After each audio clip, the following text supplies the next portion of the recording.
Swayam Prabha. Digital India. Educated India.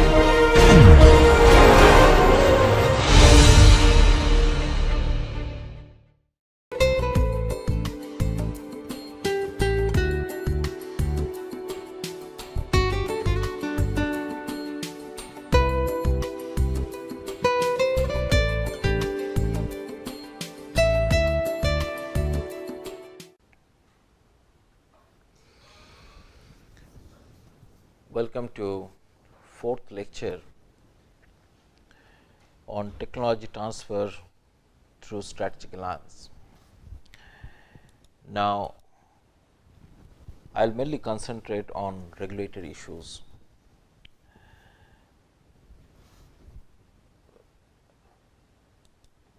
If you heard my previous lecture, I have referred these particular regulatory issues in several times, and I said that regulatory issues may pose a difficulty for a strategic alliance, and one need to be very careful about these particular regulatory issues. So, I read a quote from Mary again, and she said that as varied as the purpose of the strategic alliance are, so too are the legal structure that embody them. In fact, these structures are often fall along a spectrum ranging from the traditional contractual arrangement to the joint venture to the corporate acquisition. So, she is talking here about the forms which the strategic alliance might take after the parties to the strategic alliance enters into an agreement. See, in generally, if you look into the form of a strategic alliance, which I have also told in my previous lecture, it might be a simple contract or a hard contract, or it might be a very loose associations between the parties, which may come through the process of memorandum of association and article of the association. So, what I place it here as a traditional contract, or call it here as a traditional contract. In the traditional contract, generally it do not create a new business organization or new business form, or rather it do not take any business form. So, what the parties of the strategic alliance do, they divide the work between themselves and they mutually carry out this particular work in either in terms of production, or in terms of accessing the market, or in terms of further development into a particular market, or even for the product. Like many of the time you will find the strategic the partner in the strategic alliance do import the goods into a particular market, or I should say unfinished good into a particular market, then they assemble that particular product and then they sell into a market. Like if you are importing a particular product into a market, then possibly there might be higher regulatory taxes, or there might be higher regulatory compliance cost. So, if you are just bringing that raw material and you assembling into the domestic market, then in that case the cost will be lesser. So, in this case what basically happening, your partner is only assembling that particular goods which you have manufactured in, or component of the goods which you have manufactured in some other places, and they are bringing that particular raw material or the manufactured components, and they are bringing into a particular country or in India, and they are creating the finished product. Now, there is a several example of this type of process. You will find when this luxury car brand came into the India, they started they started assembling their product in India, and they used to take the help of the local manufacturing in doing so. So, similarly you will find in case of IT and ITC product, like few companies in India nowadays manufacturing these or assembling these phones, mobile phones or cellular phones. Similarly, few companies who are assembling these televisions and they are branding in India. Even some company you will find they basically bring the drugs molecule from other country and then they assemble it or they package it in India and then they sell in Indian market. So, there is a several kind of arrangement you will find. So, whenever we are talking about the traditional contract, we are basically talking about this particular system where basically people do divide the responsibility amongst themselves and the partners do to help mutually to each other, and they really do not do jointly manufacturing jointly. Now, the second category is called equity investment. Now, in case of the equity investment, it might so happen that partners it not only transferring the technology to you, but they are also making an investment into the equity of your company. Now, when we are talking about the equity, it means they are making an investment in the company's capital, either in form of capital instrument or in form of a debt instrument. It depends on what kind of an instrument your partner is bringing in your organization or in your company, depending on the regulatory regime, because most of the time the market regulator specify that what kind of investment you can bring into your partner organizations. Now, the equity is a generic term. So, even if it is a capital investment or the investment in a capital nature or investment in a debt, it both the cases if people call it equity. Now, when people are making an equity investment, they also try to have some control within your organization, or they want to have some kind of a managerial control within the organizations. Now, I am going to elaborate this particular process maybe little later when I will talk with you in joint venture, but nevertheless let me tell you, sometimes even do people try to have their negative control over the management. Negative control in the sense, like if you are bringing a debt instrument or making the investment through the debt instrument, you do not have a control over the management. But what people do while they are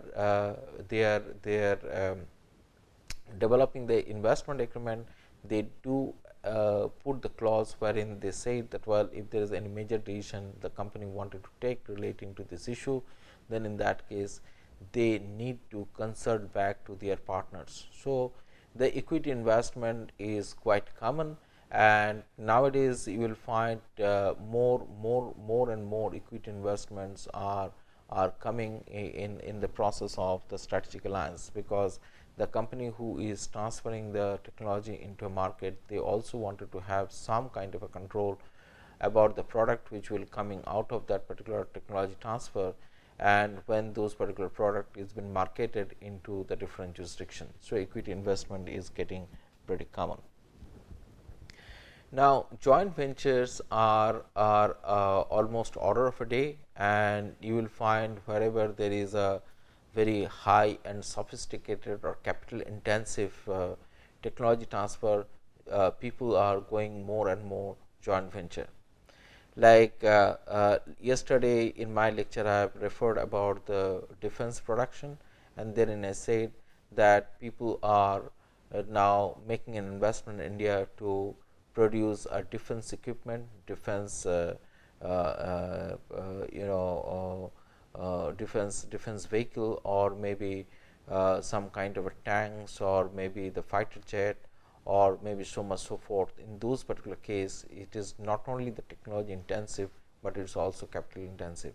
So, the company who is bringing the technology, or the whenever the local partner is choosing the their outside partner or foreign partner who is bringing this particular technology, they are also interested that they should make an investment through the joint venture too. And this is also quite important for the foreign partner to come through this particular joint venture, because through this particular joint venture they might have a better control over the product which they are going to manufacture through this particular technology transfer. And even sometimes the regulatory requirement insist for the joint venture into that particular product itself, because they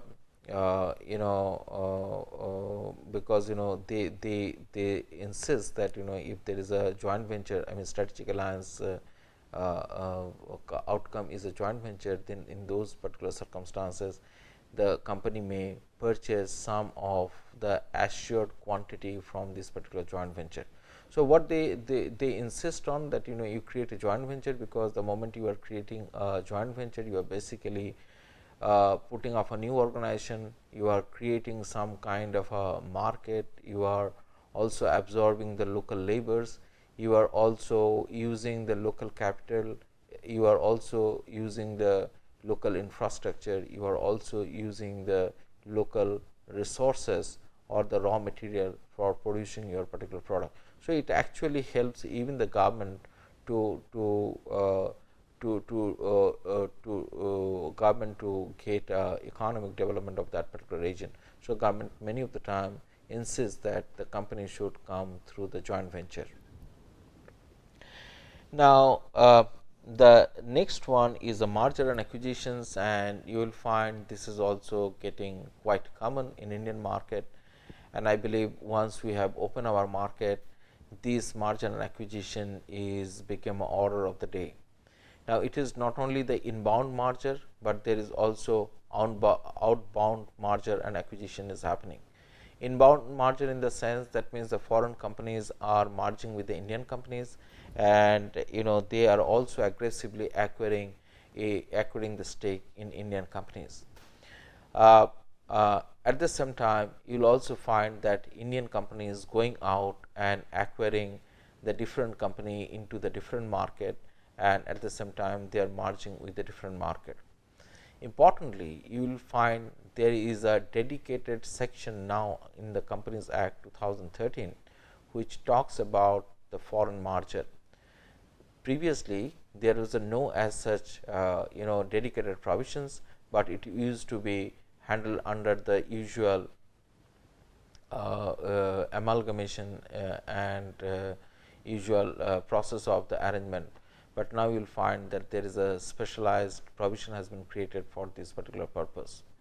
Now, merger and the acquisitions give a lot of flexibility to the companies to go for expansion, to go for acquiring the new market, to go for getting the new businesses.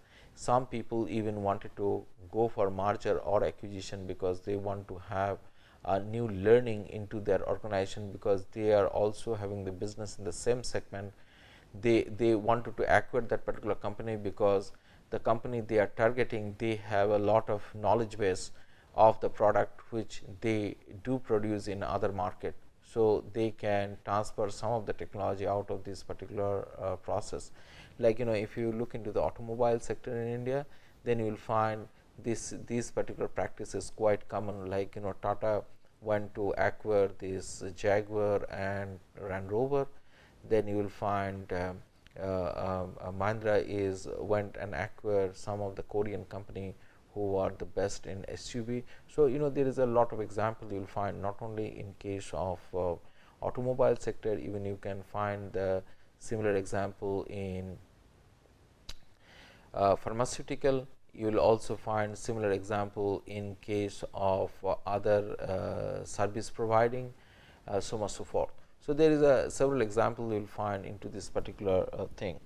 Now, the important thing over these particular issues is the matter relating to the governance, then control, fiduciary duty, and all these particular issues. Let me try to explain these issues, that what should be the governance structure in your strategic alliance. Because as I have told you that strategic alliance formation depend on type of of the market where you wanted to do the business, or at the same time the type of the business which you wanted to pursue. So, the governance structure also depend on those particular particular market where you wanted to do the business. So, one should be careful that what should be the adequate governance structure or the control which we wanted to exercise over the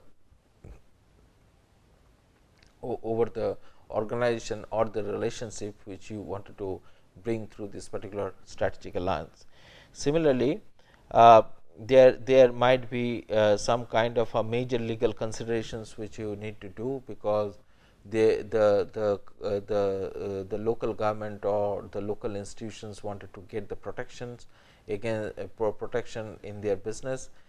Many of the time you will find there is a kind of restrictions for the foreign partner to enter into the local market, even with the local partners too. They might not be even allowed to have a higher stake into the market. They wanted to have a minimal stake into the market, but at the same time, whenever the foreign entity wanted to enter into the market, they want to have some kind of say into the management of this particular company. So, they try to ensure this particular thing through the different means. Now, another issues which you should keep in the mind is relating to the matter of competition, which I have referred before as a fair market regulators, because now competition law is in place in India, and before you go for any strategic alliance or you go for equity investment, joint ventures, or even merger and acquisition, you might need to go back to Competition Commission of India to get their permission before you start this particular process, because your strategic alliance should not create a concentration in the market, or should not create a adverse impact over this particular market. And if it create adverse impact over the market, then in that case you will not be allowed to enter into this particular strategic alliance or any of the form which might come out of this particular strategic alliance. So, you need to go back to CCI, which is popularly known as Competition Commission of India, and you need to take the permission under the concept called combination. Combination should not create a market polarization, should not create a market polarization, and if it is create a market polarization, then you need to go back and ask their permission into this particular process. Now, the fiduciary duties is becoming more and more important in case of India, like we are started talking in India about the arm's length dealings, and we are talking about the parties who are connected and dealing with each other. So, those particular process now very strongly scrutinized by the market regulators. Maybe it might be you might come under the scanner of SEBI because of this particular thing, or it might be a very close dealings which might create a sort of a scrutiny for different regulatory agency, including the taxes. So, let me take you the other issues which you might find in case of your strategic alliance.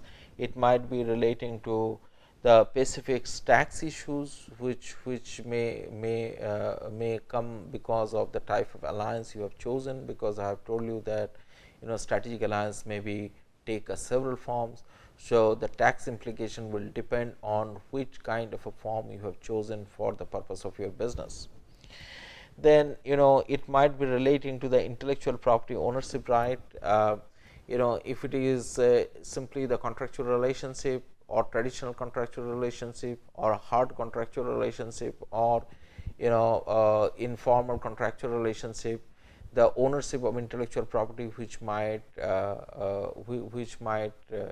develop during the process of this particular strategic alliance may differs, because intellectual property law spell out very clearly who is going to have a ownership over the intellectual property which is developed during a particular type of alliances. Now, if it is a joint venture, then the ownership of intellectual property will be different than if it is a merger, or even if it is a simply a partnership which people has entered upon at the time of strategic alliance.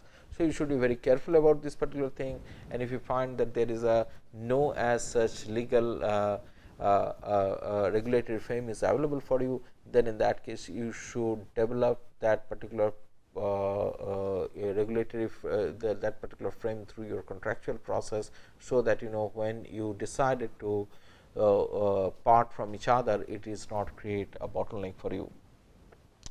I have already talked about this competition issue, which is also known as antitrust issues, and you need to be careful that by your essay is not going to hit the provisions of the Competition Act, and you should be careful that it is not going to be a combination into the market, or your alliance should not create a kind of a dominance into the market, or dominance per se is not a bad, but if somebody said that because of your dominance you are abusing the market, then in that case it is going to go against you, or it should not create a kind of appreciable adverse effect into the market.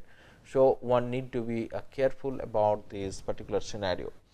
Now, the next issues is regulatory environmental regulations, and you will find the environmental regulations became more and more complex over the years, because in case of India, main focus is on anti-pollution for pollution, then that of environmental governance, and because of that particular thing you will find there is a multiple legislation in form of federal legislation, in form of a bylaws, in form of a regulation has been developed, and you need to comply all those particular regulation.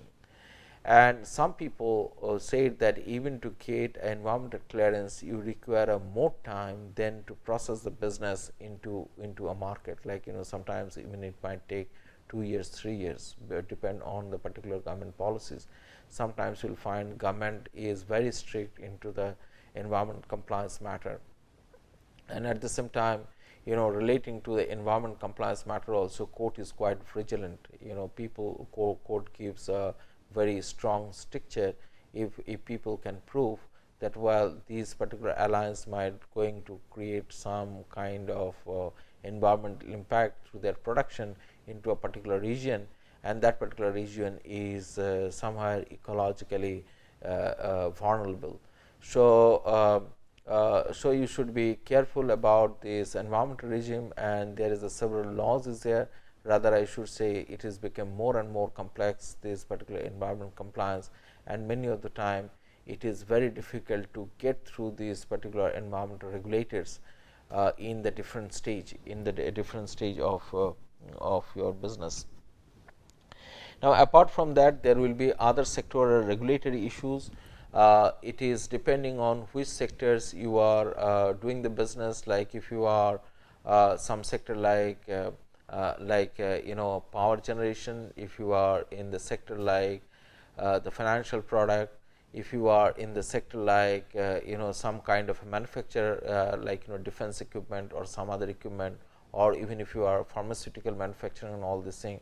Apart from all other business regulation, you need to look into what are the regulatory frames for that particular sector itself, and these sectoral regulators mandates varies from each other.